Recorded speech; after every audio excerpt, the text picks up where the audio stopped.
about Magurudumu, wheels in Swahili, our trusty steed for the next year. We're in the Whip Nature Reserve in the Southern Cape at an insane amount of money per night for camping, so we thought we'd make the best of it. So the Land Cruiser is a 96 model 80 series 4.2 diesel GX, which means that everything and anything is manual and as simple as possible, because we're not mechanics or auto electricians, so we can't really deal with stuff that goes wrong. From the front we've got obviously the bull bar that we replaced, which has got a winch in. It's an 8,000 pound winch.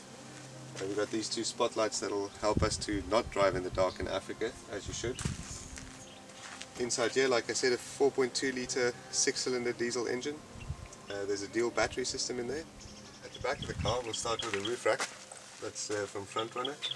We've got an easy awning rooftop tent. It's 1.4 meters wide. We replaced the standard mattress with high density chip foam with high density eggshell foam on top, which I have to say that we are both highly impressed with, and I think that'll keep us comfortable for a year. We also have self-inflating thermarests, which we couldn't figure out where to stash should we go hiking, so Kat came up with the idea of putting that underneath the mattress, which sometimes will inflate and sometimes not, and we're still debating whether that makes a difference. We've got a table that slides in under the roof rack over there, which is nice and handy and always out the way.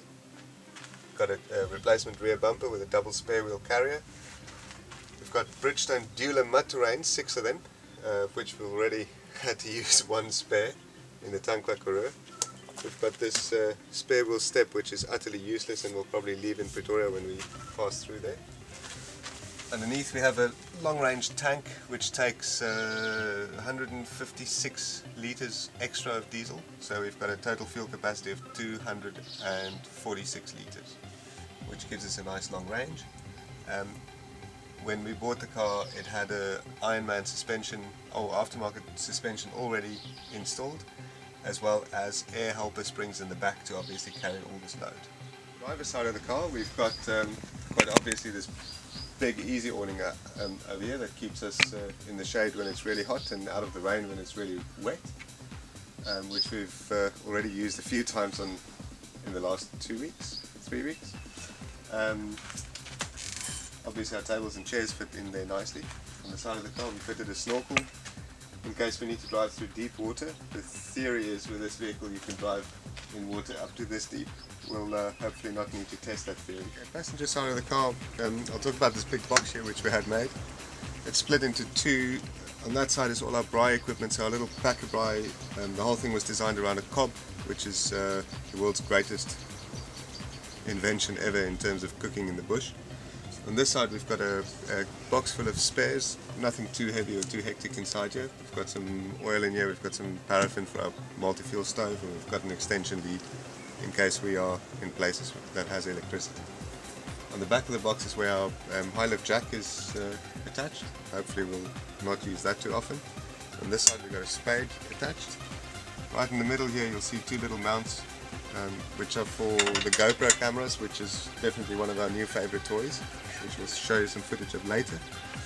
And then under here, which is a pretty cool idea, is a 90 watt solar panel that'll charge our dual battery system if we don't drive. And it's pretty much big and strong enough so that we can, with 4.5 to 5 hours of sunlight a day, we don't need to start the car ever to charge any batteries. So we really enjoy that idea. Okay, this is mission control. As you can see we've got two GPSs. At this stage we're running one with Tracks for Africa, one with Car Maps. Tracks for Africa has been the more accurate one, strangely enough, so far. Car Map took us to Teasers when we wanted to go to Outdoor Warehouse, and it took us to the Whale Trail when we wanted to come to the Whip. Another thing that we've changed in the car is we put in 3 lighter sockets, or 3 extra lighter sockets. This one charges an iPod, these two are for the GPS. We still have the original lighter socket left for charging cell phones or charging anything else that we might plan on doing. We replaced the radio with one that's got an auxiliary plug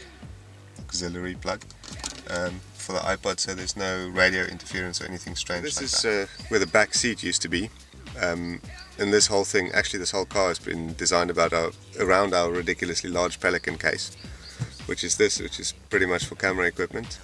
We built in a library with all our books in there. We've got a little LED flashlight here which is ridiculously strong. And then behind each seat we've got a little box like this, which is just, where you can throw stuff in on a day-to-day basis, so it's not lying around in the car. Pretty much all those things that you normally just throw on the back seat. On the front here we came up with quite I think a clever idea. We bought some bicycle drinks bottle holders, and the two in the middle normally take our coffee mugs, and then we've got a litre of drinking water or juice or whatever on either side, which helps really a lot. Below the drinks bottle holders and stuff is also a bit of a engine room, if you want to call it that. We've got an 800 watt inverter that'll charge anything and everything that we have, and I put a multi-plug permanently on there, so it makes it easy to charge multiple things at the same time. Below that, this is the solar regulator, so we just plug that in with a cable to the solar panel in the top, and that makes sure that we don't overcharge the battery. We were looking for a long time for a decent fire extinguisher holder. We eventually found this at Macro in Pretoria, so our fire extinguisher is nice and solid, no rattles and can't come loose until we really want it to, and then it's easy to come loose. The same concept, we've got our trusty thermos that's also in a bracket that prevents it from moving at all. Behind the passenger seat we've got our medikit. Behind the driver's seat there's a little day sack with some stuff in that we can just take out and move around in with. In the center console here we've got our day-to-day medical stuff and anti-mosquito stuff. So, grandpa's creams, fever tree spray, and some wet wipes. We're still where the back seat used to be. Under here it looks messy, but I assure you everything's got its place.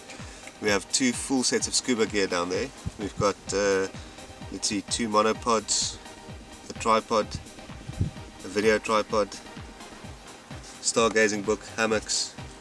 On the other side we've got our water purifying system. So in the back of the car we've designed a pretty awesome backing system as well. I think if we take it from the top, we put our chairs up here and ratchet them down so they don't move. On this side we've got all our rucksacks. We've got two full-size hiking rucksacks in there. We've got a day sack and a camera bag on that side. On this side is sort of wine, dirty clothing, extra bedding, stuff like that we stuff in there. These two drawers is wardrobe. So one for me, one for Kat. And believe it or not, they take enough clothes, well definitely for me, to survive in. Our fridge is on a nice slide. It's a 60 litre fridge freezer combination Engel. Then we've got a 6 ammo box drawer system, so you can pull that out, you can get into all the ammo boxes, which has got cutlery and crockery, condiments, hardware, fruit, other condiments, and our coffee and tea making facilities in there. On the sides in these hidey holes I've got all the tools on this side. There's a built-in compressor. On this side this is our recovery bag, so winch remotes, tow ropes, all those things that we hope we never use. Also the tyre repair kit. This hose on the other side is attached to a 55 litre fresh water tank, which should last us, if we shower every day, about a week. If we don't, maybe 2 weeks of drinking and cleaning water. The last thing we did to the car is we got hold of some Lumar window tinting, pretty much making the windows as dark as legally allowed. A couple of reasons for that. The one obvious reason is security. It's quite difficult to see what's inside the car when it's just parked on the street, unless you walk straight up to it and then you become suspicious. The other reason is it makes a massive difference in the temperature inside, which makes the fridge a lot more efficient, and it means that the fridge needs a lot less battery power. It also keeps us more comfortable inside the car. In the hot sun, I'm not sure if it makes a difference when it's cold, but this is Africa, so hopefully we'll get a lot more hot sun than cold weather. Okay, so that's it. That's the story of our Land Cruiser. I think it's important to mention that the first trip that we did was in a little Suzuki SJ410 Jeep, which was sort of the start or the birth of all our packing lists and equipment lists. we managed to fit everything into that. With this vehicle, obviously 3 or 4 times the size, but a much longer trip, and we still managed to fit everything in. What's important to us is that everything's got its place. There's not really place for extra stuff,